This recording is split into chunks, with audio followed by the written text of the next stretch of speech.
अस्सलाम वालेकुम आगा साहब। वालेकुम अस्सलाम। ये जानना चाहेंगे, पहला 7 मुहर्रम है, 7 मुहर्रम के बारे में थोड़ा सा बताइए। यहाँ पे कदीमी जुलूस निकलता है, उसके बारे में थोड़ा सा। मुहर्रम के हवाले से तो आप भी और नाज़रीन भी जानते ही है। मुहर्रम की जो ये जो अशरा है मुहर्रम का, दूसरे दिन के मुहर्रम के दूसरे दिन से लेके 10 मुहर्रम तक इमाम हुसैन अलैहिस्सलाम का करबला में वारिद होना और आशुरा के दिन शहीद होना, उन उसूलों के लिए जो जहानी है, आफाकी है, जो इंसानियत के लिए है, जो इंसानियत की के अखलाक की आज़ादी के लिए, इंसानियत के शऊर की आज़ादी के लिए, हुकूक की आज़ादी के लिए। तो ये 2 मुहर्रम से लेके 10 मुहर्रम तक जितनी भी अज़ियतें इमाम हुसैन अलैहिस्सलाम ने उठाई, उनमें आज 7 मुहर्रम की इनफरादियत ये भी है कि उन अज़ियतों में आज, उन मज़ालिम में आज इजाफ़ा किया गया।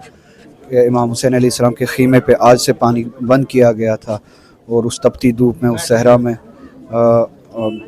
रसूल खुदा सल्लल्लाहु अलैहि वसल्लम के आल पे पानी बंद किया गया था।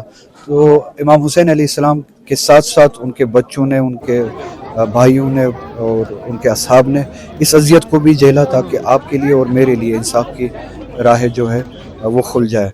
तो उसी हवाले से हर दिन जो जुलूस निकलते हैं वो तो है ही नुमाइंदगी है इमाम हुसैन अलैहिस्सलाम के पैगाम की। आज 7 मुहर्रम का जो जुलूस है फिर से उसी दिन की याद दहानी के लिए, या उन उसूलों की याद दहानी के लिए जो इमाम हुसैन अलैहिस्सलाम ने कायम किए। आगा साहब, जानना चाहेंगे, कल सदाकदिल में जैसे तस्वीरों को नीचे लाया गया, फ्लैग्स को नीचे लाया गया, उस बारे में आप क्या कहना चाहते हैं? या खसूसन हम जब भी मुहर्रम होता है तो इन जुलूसों में फ़लस्तीन के लिए हमदर्दी दिखाई जाती है, तो उस बारे में आपका क्या कहना है? मैंने कल भी इस बारे में बात की है। मुझे ये समझ में नहीं आता है कि हमारी पुलिस कब से ज़ायनिस्ट पुलिस बनी है, कब से सहीयूनियों की पुलिस बनी है। ये इस मुल्क के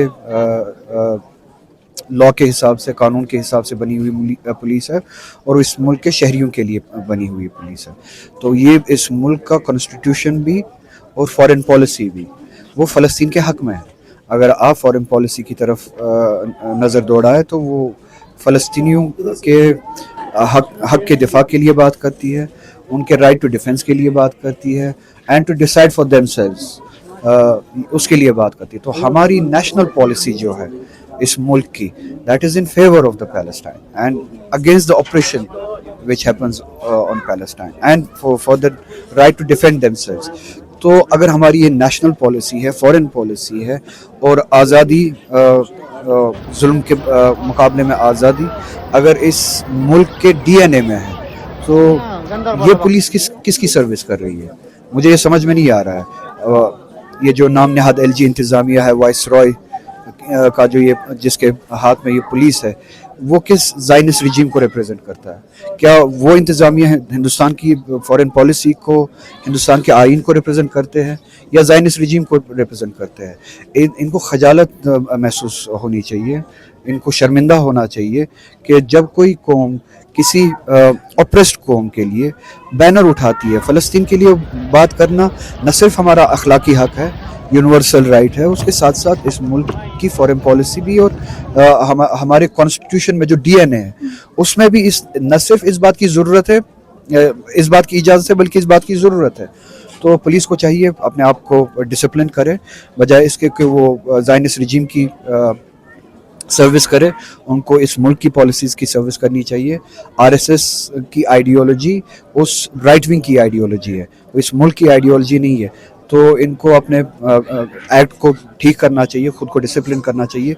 ऐसा कोई भी लॉ जो है, जो फ़लस्तीन के हक़ में नारे देते हैं, बैनर्स चढ़ाते हैं, पोस्टर्स चढ़ाते हैं, उन्हें कोई भी लॉ वायलेट नहीं किया है। हाँ, आप ऑपरेसर बन के, ज़ायनिस्ट ऑपरेसर बन के लॉज को अपने हिसाब से मॉडिफाई करके फिर लोगों पे वो थोपेंगे, तो वो डकैती है, वो पुलिसिंग नहीं है। तो उम्मीद है कि ये